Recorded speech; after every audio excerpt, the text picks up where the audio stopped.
പ്രിയപ്പെട്ട പ്രേക്ഷകരെ, ഇന്നലെ നമ്മളൊരു ഉമ്മയുടെ സങ്കടം പ്രേക്ഷകരിലേക്ക് എത്തിച്ചു. ആ ഉമ്മയുടെ മകന്റെ 2 കാലുകളും ഒരു ട്രെയിൻ യാത്രക്കിടയിൽ അറ്റുപോയ സംഭവമാണ് പ്രേക്ഷകരുടെ കരളലിയിച്ചത്. ട്രെയിൻ യാത്രക്കിടയിലുണ്ടായ അപകടത്തെ തുടർന്ന് 2 കാലുകളും നഷ്ടമായി വണ്ടാനം മെഡിക്കൽ കോളേജിൽ വെന്റിലേറ്ററിൽ കഴിയുന്ന കാസർഗോഡ് സ്വദേശി 24-കാരന്റെ ആരോഗ്യനിലയിൽ മെച്ചപ്പെട്ടിട്ടുണ്ട് എന്നുള്ളൊരു വിവരമുണ്ട്. മകന് നേരിട്ട ദുരന്തം താങ്ങാനാകാതെ ആശുപത്രി വരാന്തയിൽ ഒറ്റപ്പെട്ട 66-കാരി ഐഷയ്ക്ക് സഹായഹസ്തവുമായി കാസർഗോഡ് MLA കല്ലട്ര മഹീൻ ഹാജിയും സന്നദ്ധ സംഘടനാ പ്രതിനിധികളും എത്തി. റിപ്പോർട്ടർ വാർത്തയെ തുടർന്നായിരുന്നു ഇവരുടെ സജീവമായ ഇടപെടൽ. ഈ സാമ്പത്തികമായിട്ടുള്ള ഇതിന് ഉണ്ടാകുന്ന എല്ലാ എക്സ്പെൻസുകളും MLA കെയർ ഓഫിൽ ഫുള്ള് തീർത്തോളാം എന്നുള്ള വിധത്തിലാണ് പറഞ്ഞിരിക്കുന്നത്. അത് കണക്ക് തന്നെ ഇവിടെ ഭേദമാവുകയാണെങ്കിൽ അവിടെ കാസർഗോഡേക്ക് പോകാനുള്ള എക്സ്പെൻസുകളും MLA തന്നെ വഹിക്കും. പിന്നെ അവർക്ക് വീടില്ലെന്ന് പറഞ്ഞാൽ അതിൻ്റെ പുനരധിവാസത്തിനുള്ള സംഭവം എന്ന് പറയുന്നത് MLAയുമായിട്ട് അവിടെ ചർച്ച ചെയ്ത് അത് എന്തുവാണെന്ന് വെച്ചാൽ നമുക്ക് റെഡിയാക്കാമെന്നുള്ള വിധത്തിൽ അത് അവർ സംസാരിച്ചിട്ടുണ്ട്. ആകെയുള്ളത് ഒരൊറ്റ മകനായിരുന്നു. ആ മകന്റെ 2 കാലുകളുമാണ് തീവണ്ടി യാത്രക്കിടയിൽ അറ്റുപോയത്. ആ മകനിൽ മാത്രമായിരുന്നു ഉമ്മയുടെ പ്രതീക്ഷ. 66 വയസ്സുണ്ട്. ഉമ്മയ്ക്ക് നടക്കാൻ പോലും വലിയ ബുദ്ധിമുട്ടാണ്. ഉമ്മയ്ക്ക് ആശുപത്രിക്കടുത്ത് താമസ സൗകര്യവും ഏർപ്പാടാക്കിയിട്ടുണ്ട്.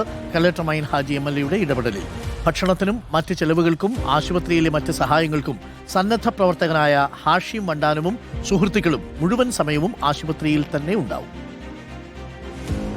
നമ്മൾ ഇന്ന് രാവിലെ റിപ്പോർട്ടർ ചാനലിൻ്റെ ആ ലൈവ് കണ്ടതോടുകൂടിയാണ് നല്ലൊരു ഇമ്പാക്റ്റ് കല്ലട മുസ്ലിം ലീഗിൻ്റെ നേതാവ് കല്ലട മഹീൻ ഹാജി വിളിച്ചു. കാല് മുറിച്ച മോനെ കാണുന്ന ദയനീയ അവസ്ഥ, ആ അവസ്ഥയിൽ നിന്നുള്ള ഉമ്മയെ നമ്മുടെ സമസ്തകളുടെ ജമിയത്തുൽ ഉലമയുടെ സ്ഥാപനം ഇവിടെ അടുത്തുണ്ട്.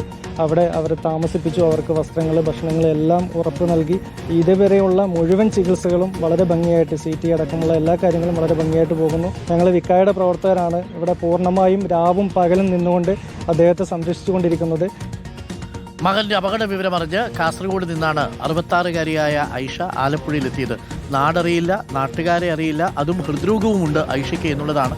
ഏക മകൻ അർഷാദ് മാത്രമാണ്. എൻ്റെ മോനിക്ക് കാലില്ലാതായില്ല. എന്നെ ആശ്രയിച്ചിട്ട് നിൽക്കുന്ന എൻ്റെ മോനെ ഞാൻ ആ മോനിക്ക് ആശ്രയിച്ചിട്ട് ഞാൻ നിൽക്കുന്നതല്ല. എൻ്റെ ബലം കൈയല്ലേ പൊളിഞ്ഞത്. എങ്ങനെ ഞാൻ ഇനി മുന്നിലോട്ട് പോവും? എങ്ങനെ പോവും? ഏത് മട്ടത്തിൽ പോവും? എനിക്കാണെങ്കിൽ സുഖമില്ല. മോൻ്റെ കഥ ഇങ്ങനെയായില്ലേ? അതിനെ കൊണ്ടൊരു ആശ്രയം ഉണ്ടാകുമെന്ന് വിചാരിച്ചിട്ടില്ല. ഞാൻ 24 കൊല്ലം കഷ്ടപ്പെട്ടിട്ട് ഒരാളെ ബാധിക്കാൻ പോവാന് വേറെ ത്യാഗം സച്ചിന് ആ മോനിക്ക് വേണ്ടിയിട്ട് കഷ്ടപ്പെട്ടിട്ട് ഞാൻ ജീവിച്ചു. വാടകയ്ക്ക് ഞാൻ ഇപ്പോൾ താമസിക്കുന്നത് ഞാൻ ഒരു ഉസ്താദിൻ്റെ വീട്. എങ്ങനെ ഞാൻ വാടക കൊടുക്കും? എനിക്കൊരു മരണമല്ലാത്ത മറ്റൊന്നും എൻ്റെ മുൻപിൽ കാണുന്നില്ല.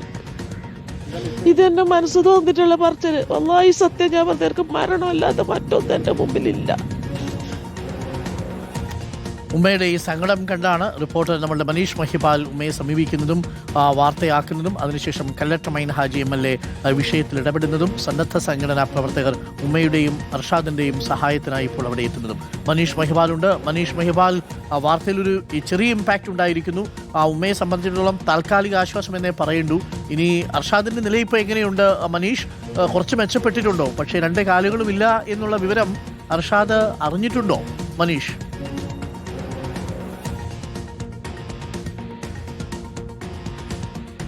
അരുൺകുമാർ, അർഷാദ് പൂർണ്ണമായിട്ടും ബോധവാനായിട്ടില്ല. നിലവിൽ പ്രതികരിക്കുന്നുണ്ട്, മരുന്നുകളോടൊക്കെ തന്നെ പ്രതികരിക്കുന്നുണ്ട്. ട്രോമാ കെയറിലെ വെന്റിലേറ്ററിൽ തന്നെ തുടരുകയാണ്. അമിതമായിട്ടുള്ള രക്തസ്രാവം ഉണ്ടായി. 2 കാലുകൾ നഷ്ടപ്പെട്ടതല്ലാതെ ശരീരത്തിൽ മറ്റ് പല സ്ഥലങ്ങളിലും ആഴമേറിയ മുറിവുണ്ട്. ഈ പ്ലാറ്റ്ഫോമിനും ട്രെയിനിനും ഇടയിലാണ് ശരീരം കുടുങ്ങിയത്.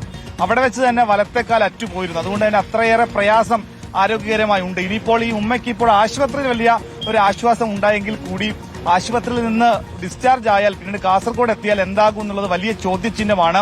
നിലവിൽ അവർ കാസർഗോഡ് സീതാങ്കോളി എന്നുള്ളൊരു തെരുവിൽ തോർത്ത് കച്ചവടക്കാരൻ. ഇനി അവർക്ക് തോർത്ത് കച്ചവടം ചെയ്യാൻ പോകാൻ മകന്റെ സാന്നിധ്യം ഇല്ലാത്തത് കൊണ്ട് പോകാൻ കഴിയില്ല. മകനെ നോക്കാൻ ഒരാൾ തന്നെ വേണം.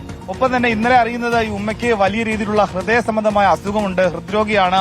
അതിന് മരുന്ന് കഴിക്കുന്നതാണ്. ആ മരുന്ന് മുടങ്ങി. കഴിഞ്ഞ ദിവസം വീണ്ടും ഇന്നലെ ആ മരുന്ന് വീണ്ടും വാങ്ങി നൽകാൻ ഈ സന്നദ്ധ പ്രവർത്തകർ വാങ്ങി നൽകി. അങ്ങനെ ഒട്ടേറെ അവശതയുള്ള ഉമ്മയാണ്. ഉമ്മയെ തന്നെ താങ്ങായി നോക്കിയിരുന്ന മകനാണ്. മകന്റെ 2 കാലുകൾ നഷ്ടപ്പെട്ടു. ഇനിയിപ്പോൾ അമ്മയുടെ ജീവിതവും ചോദ്യചിഹ്നമാണ്. ഇപ്പോഴിതാ കല്ലട്ര മഹീൻ ഹാജി വീട് വരെ എത്തിക്കുന്നുള്ള എല്ലാ കാര്യങ്ങൾക്കും സഹായം ഏർപ്പാടാക്കിയിട്ടുണ്ട്. പക്ഷേ വീടടക്കം ഇനിയുള്ള ജീവിതം എങ്ങനെയാണെന്നുള്ളത് വലിയ ചോദ്യചിഹ്നമായി മാറുകയാണ്. കുടുംബം ഇനി എങ്ങനെ ജീവിക്കും എന്നുള്ളത്. ഒപ്പം തന്നെ ഇനി 2 ആഴ്ചയോളം വണ്ടാനം മെഡിക്കൽ കോളേജിലെ തീവ്രപരിചരണ വിഭാഗത്തിൽ കഴിയണം. 2 ദിവസത്തിന് ശേഷം പൂർണ്ണമായും ബോധവാനാകും, സംസാരിക്കാൻ കഴിയുമെന്നാണ്. ഇപ്പോഴും അർഷാദ് അറിഞ്ഞു കാണില്ല. അർഷാദിന്റെ 2 കാലുകൾ അതാണ് അതിനകത്തൊരു സങ്കടം ഉള്ളൊരു കാര്യം. ഈ അർഷാദിനെ ആശ്രയിച്ചാണ് ഉമ്മ ജീവിക്കുന്നത്. ഇപ്പോൾ ഇനി ഉമ്മയെ ആശ്രയിച്ച് അർഷാദ് ജീവിക്കേണ്ടി വരുന്ന സാഹചര്യമാണ്. 66 വയസ്സുണ്ട് ഉമ്മയ്ക്ക് ഹൃദ്രോഗവും ഉണ്ട് എന്നുള്ളതാണ്.